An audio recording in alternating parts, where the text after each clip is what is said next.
Hey, what's up? Got some more lore content for you guys. Even though we had a patch recently, there were no adjustments to standard PvP, which means the last video is still really important to watch so you know what to play. For this one, I have 3 more decks to help you get to the next rank. Trust me, you don't want to miss out. That way you have a good understanding of what's strong, whether you want to play the best decks themselves or if you want to know how to counter them. Let's see what these strong decks are, shall we? Welcome to Meta Report. And we'll be starting off with a deck that's had a strong recent showing, and that is Udyr Morgana. Coming in with a win rate of 54.08% and a play rate of 1.74%, it seems like a really good solid choice. Its best matchups include Katarina Ari, Lee Sin Zoe, Braum Nora, and Elise. Its worst matchups are variations of Mordekaiser with Kindred and also Nora.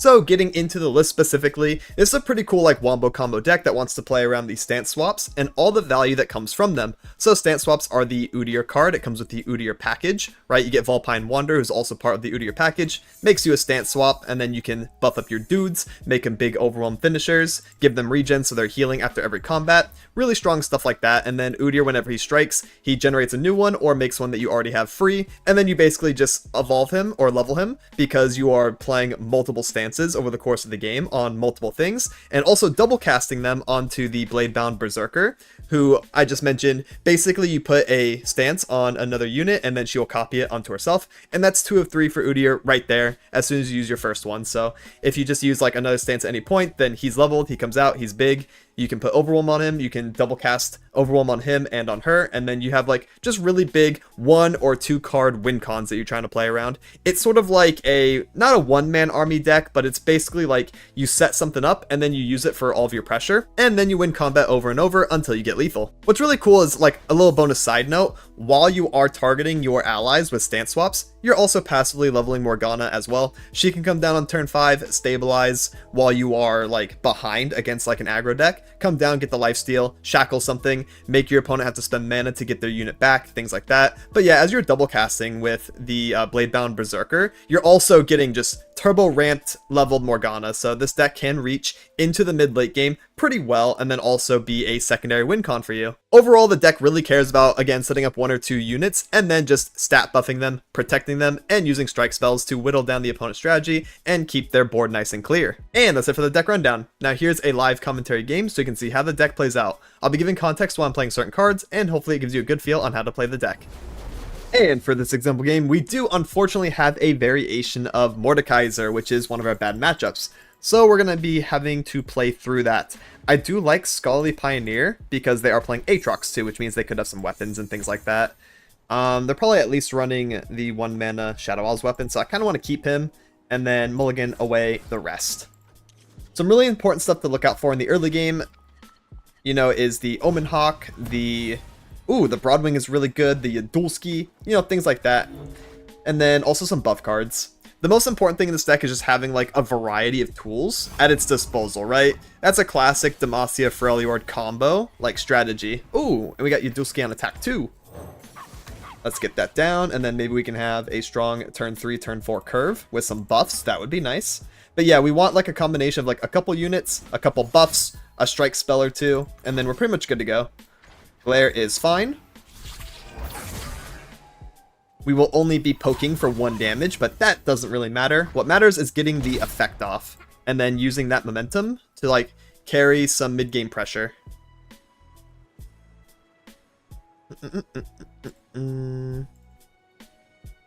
Yadulski is now quietissable, if they want to do that. That's probably what they're thinking about. Otherwise, they have to play something on turn 3 and then wait for me to open attack on 4. Yeah, and then I could get more buffs off. So they're trying to think about if they should quietus me now or later. They could also have Kindred in hand, so that way they could quietus one thing and then Kindred could mark another. That's probably what they're thinking about, but yeah, if they just float the 1, then they can have quietus mana for later. Ceaseless Sentry. For me, this kind of says I should play the Broadwing and then float 2, right? Alternatively, I can play Pioneer, pick something. I could play the Badger Bear here, and then do Gentleman's Duel, Inner Beast next turn, I'm thinking. I kind of want to do the Broadwing. I think Broadwing Float 2 makes the most sense because of the conditional challenger. I do want to play something after the Broadwing, so I think I just want to get down the board ASAP. Pass, yep. And now I can... Ooh, hello, buffed Udyr. How are you? So now I can do something like blocking Badger Bear, put some pressure down, and then also have Gentleman's Duel in case it's Kindred plus, you know, Quietus or something. Alright, no Kindred this turn. That's probably Deathless Kindred. Let's go ahead and swing into the 4-2, and then swing here and swing here. I am down for this. Yep. Are we good to go? I think so. I'm pretty sure if I do like Inner Beast or something, that will pass back the action to them and they could do Hate Spike or Death Grasp, and I do not want that. I'm actually pretty content with this as is, and then floating 3. We got 2 Yadulski attacks off. We have a nice healthy 4-4. We have Udyr right on turn 5 as a 6-6. That's gonna force Vengeance, basically. They can't even Death Grasp this Udyr. They're going to have a combination of things like Vile Feast plus Death Grasp or just straight up Vengeance. Those are the only... Okay! A 7-7 Udyr! Okay, let's play the big boy first. Big boy Udyr here. Deathless Kindred? Yeah, that's not going to do much for you. Glimpse of Beyond. I do very much want to stop that, so let's go ahead and do Gentleman's Duel. We'll target that, or maybe we should just target the Kindred.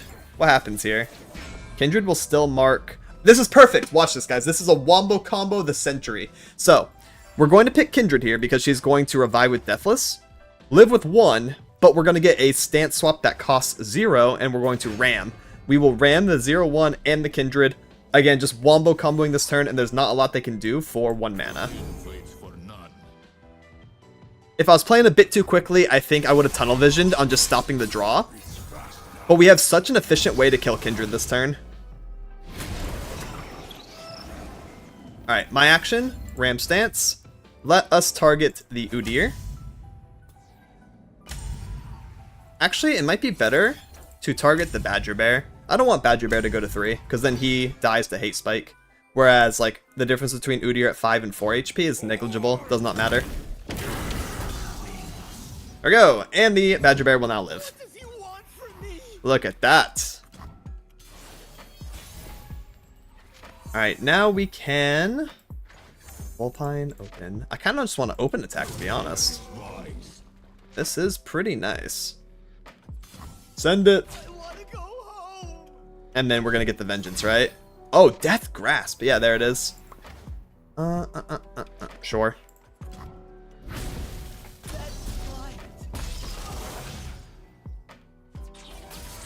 And then we'll play another one. Another Century. Awesome. Good for you. I guess if we left the Udyr at 5, then I could have Inner Beasted him. That was probably a consideration too.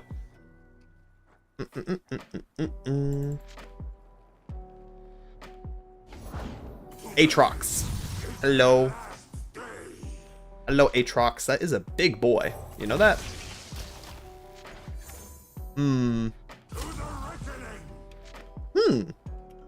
That's fascinating. That's really, really interesting to me. So there's a couple things we could do. We have to worry about second Hate Spike, right? Or first Hate Spike. They already did Death Grasp. We could do some pretty interesting things. We could do like this, and then he'll live with 2, and then I can double cast Ram. I'm playing like Ram Stance Turbo for some reason. There's not a lot they can do about that with 2 mana. I mean, I'm kind of liking that already. Other than that, like, I could do Inner Beast, right? But then they could Hate Spike my Udyr. It would still kill the Aatrox. It would kill their entire board, but I kind of want the Udyr to stay. So let's go ahead and go this route. Bonk. And then we do Ram you. Double Ram plus Udyr level.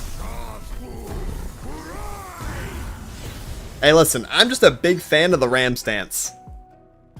We used it to kill 1 champion, can we use it to kill a second? And the reason why this is working is because Bladebound Berserker is also copying the same stance. So it's basically Avalanche at home. Yeah, what you got? Hey, Spike, that's not going to save the Aatrox, though. That just makes you kill the Berserker. Okay, sure. That feels relatively fine to me. But that is 2 champions down. Now, let us go ahead and play. I think it's definitely correct to play here. Have you come to aid your old friend, young fox? Yes, old man. We heard your call. Surveyor. That's first action Surveyor. I mean, that's kind of a tell that their hand is booty now. Let's go ahead and do the Pioneer. And we're going to take the keyword one.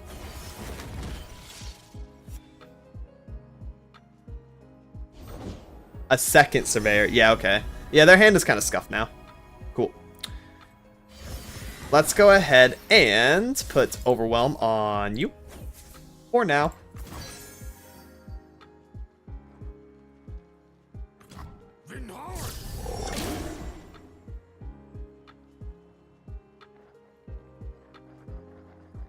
That way we can push a bunch of damage. Oh, you're turning off my keyword. Alright, we're not pushing nothing. That also makes sense.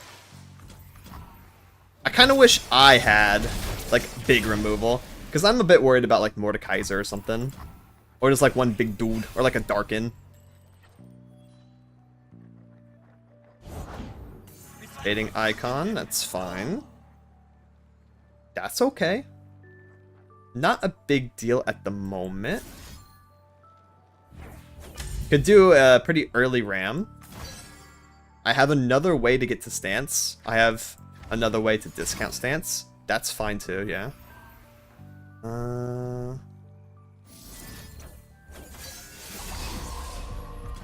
No problem. Not letting that happen.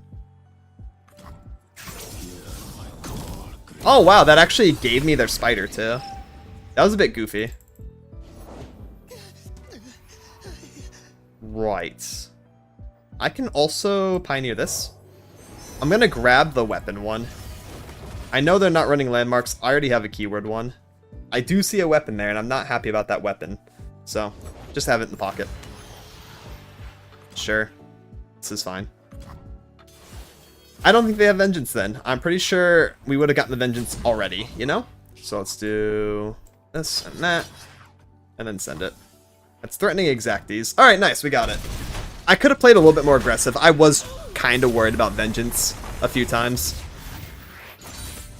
And the next deck I have for you is another strong contender in the meta, Janna Nilah. Coming in with a 54.03% win rate and a play rate of 2.18%, it's also another really strong pickup. Its best matchups include Heimer Nora, Jarvan Alawi, Mordekaiser, and Rumble Scion discard. Its worst matchups are Draven, Nocturne Mord, Elise Nocturne, and Galio Udyr. So this is basically the classic Janna Nilah list.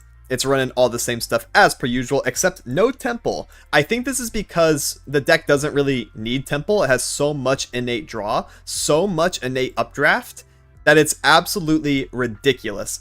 Temple is either redundant or also really susceptible to the explorers in the meta. Like, everyone is running like 2 to 4 explorers in every deck, so, you know, having your 5 mana landmark investment just killed by their explorer is like not really good value, and this deck doesn't really need it, so it would seem. This deck is super strong, super consistent.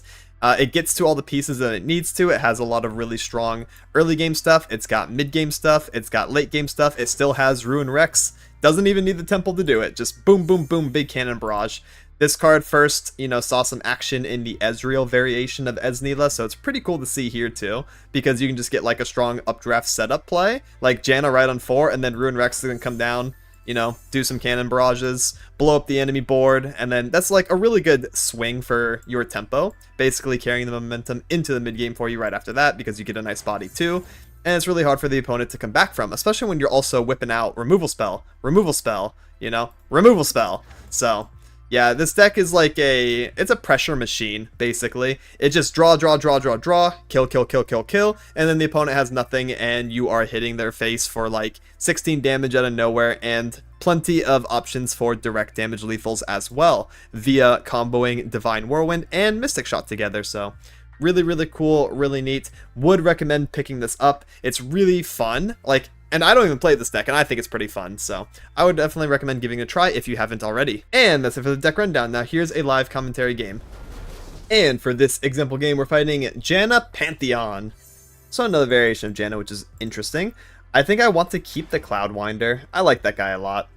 Mariner can probably be pitched. Mystic is fine for the early game. I could also pitch the Whirlwind. So now we're sitting here thinking about Mystic and Cloudwinder. Do I really want Cloudwinder in my opening hand? I think I do. I remember when I got into Janna Nilah, because I had to play it a little bit for previous meta reports, I'm like, every time this card is in my opening hand, I'm always happy to play him right when I can. Like, he just accelerates the game plan so much. If you've drawn 3 cards this round, I cost 2 less. Like, that's so good. You can play him for 3 mana. Oh, hi. Gale Song Swallow, 1 mana, 2/1, sure. I'm going to play Nilah on attack 2, which is fantastic since she has Brash.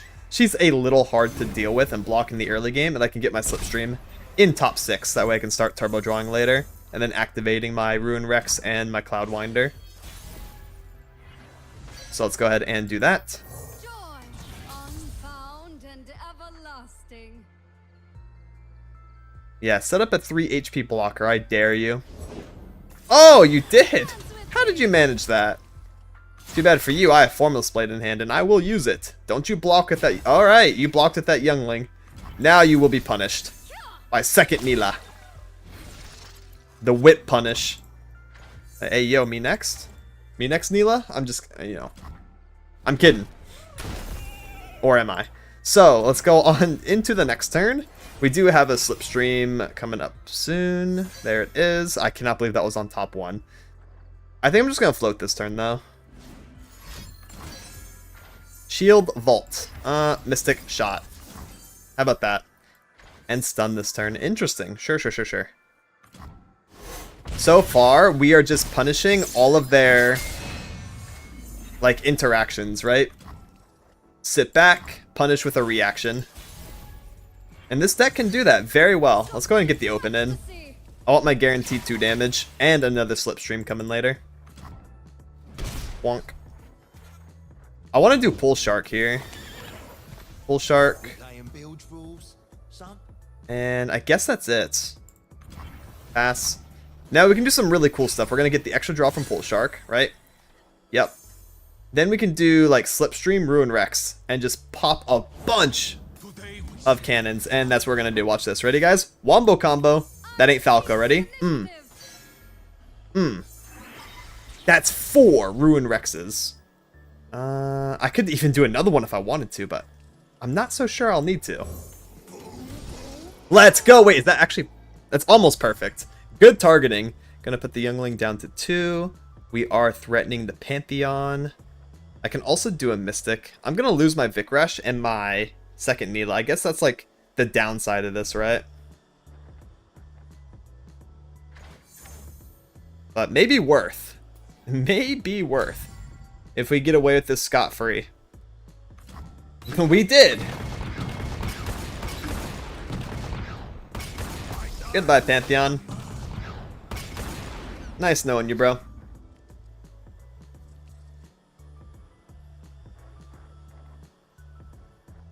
Like, do I even care about the Vikrash or the Nilah? I don't think so, right?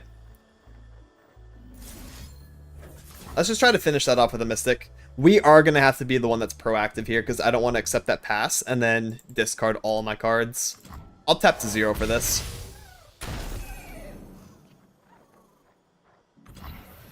Alright. Same strat. I think I'm just going to open attack and take my free damage. It is 7. 7 to face is nice. I can also do Slipstream and Cloudwinder here. And then that's going to put me 2 mana for the turn after that. I guess like I could Slipstream into something else that's playable, like Slipstream Janna would be really cool. But I do want to do something, right? Oh, speaking of Janna, hello, how are you? Slipstream, let's take a look here. Master Lookout, I do want to play that. Yes. And then I can do Howling Gale and kill the Janna. I think that's very good value for me. And then I'm just losing another Mystic. It does feel a little bad, like, discarding my cards each turn. It's because I'm not getting any of my updraft synergy.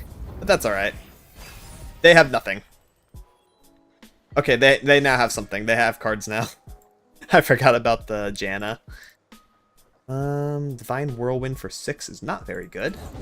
Another Pantheon. Wow, you have a lot of champions, don't you? Don't you? Very interesting. Very, very interesting. I think I'll just have to let it happen.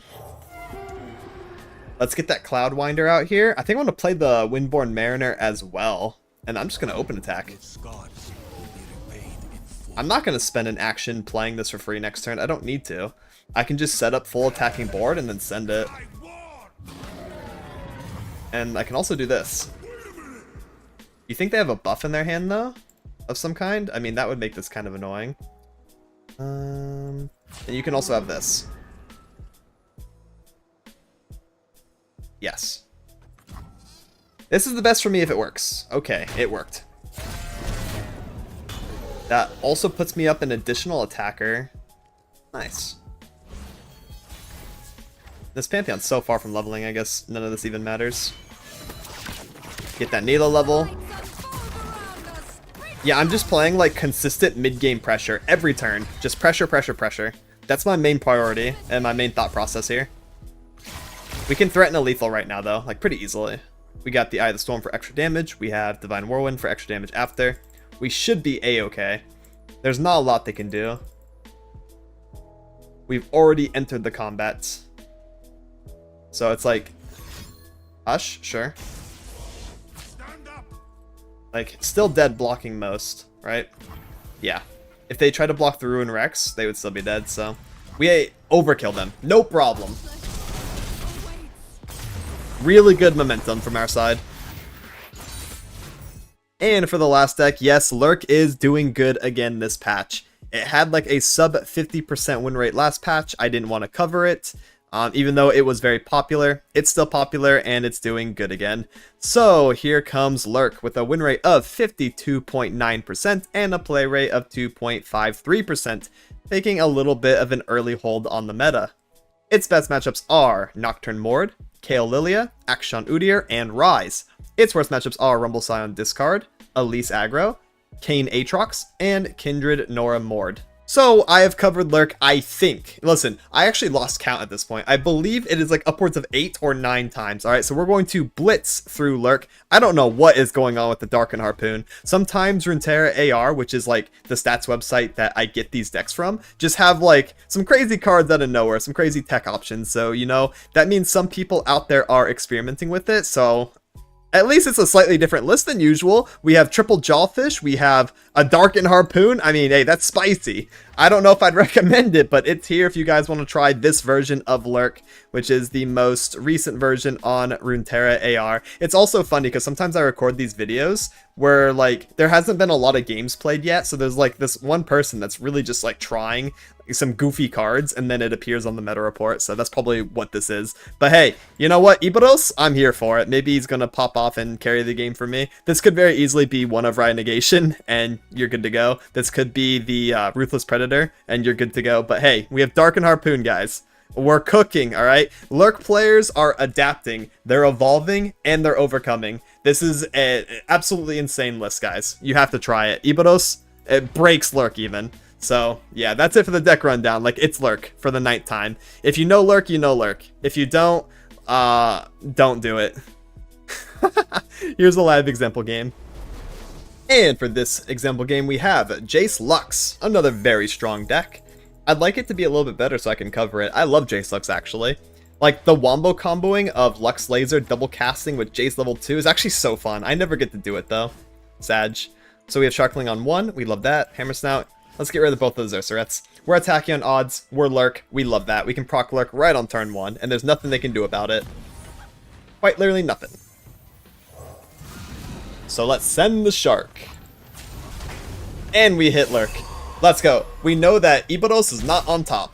We also have Call the Pack Rek'Sai, by the way, so we can put Rek'Sai on top, and then attack, refill our hand, get double dip. We top deck Snapjaw Swarm on 2? Yo, listen, I'm the best Lurk player on the entire server, guaranteed. One drop Lurk into Snapjaw Swarm on 2 on defense? Like, I don't know. I'm just the best to ever do it, I guess. Alright, so this is Call the Pack Rek'Sai for sure. Like, no doubt about that. Oh, and another 1 cost on top of it. I mean, I'm just the best.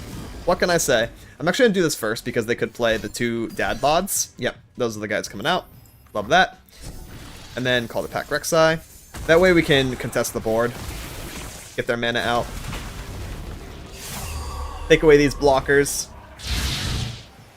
And then they can probably play like Jace on 4 or like a singular dude, and then I'm going to Hammer Snout. And yes, this is better than open attacking and getting direct damage. I would rather get rid of the board, right? And set up a stronger one. It puts them further and further behind because they are primarily a spellcasting deck. So let's do Shark. So if we get the units and then they only have like spells, then we get more damage later. Mystic Shot. And they also would have had this for the open attack anyways. I do want to play the Hammer Snout. Yes, I do. I do. Yes, yes, yes. And then I want to play the Rek'Sai, even though she's not leveling because we can pressure lethal. Oh, never mind. I have a new plan. A new plan. Let's see what we get. Hatchling. Alright, let's see what they do. Even if they play Lux, I'm just going to grab, and then we should win. Cool. And we have, like, over damage. They need to be on second Mystic, or they need to be on a single combat now. So we'll grab that with Snapjaw Storm, because he's the weakest. Grab down the end over there. And then we can just play Dunebreaker on 6, yeah, and then Rek'Sai. Like, oh my god, I don't know. I guess I should just main Lurk. And that's it for this week's decks. Extra shout out to the patrons on screen. Much love and thank you for supporting. So yeah, to wrap things up, I covered some additional decks that are doing really good after the stats reset, and unfortunately that also includes Lurk. This has been Meta Report. Thank you so much for watching and have a good one. Laters.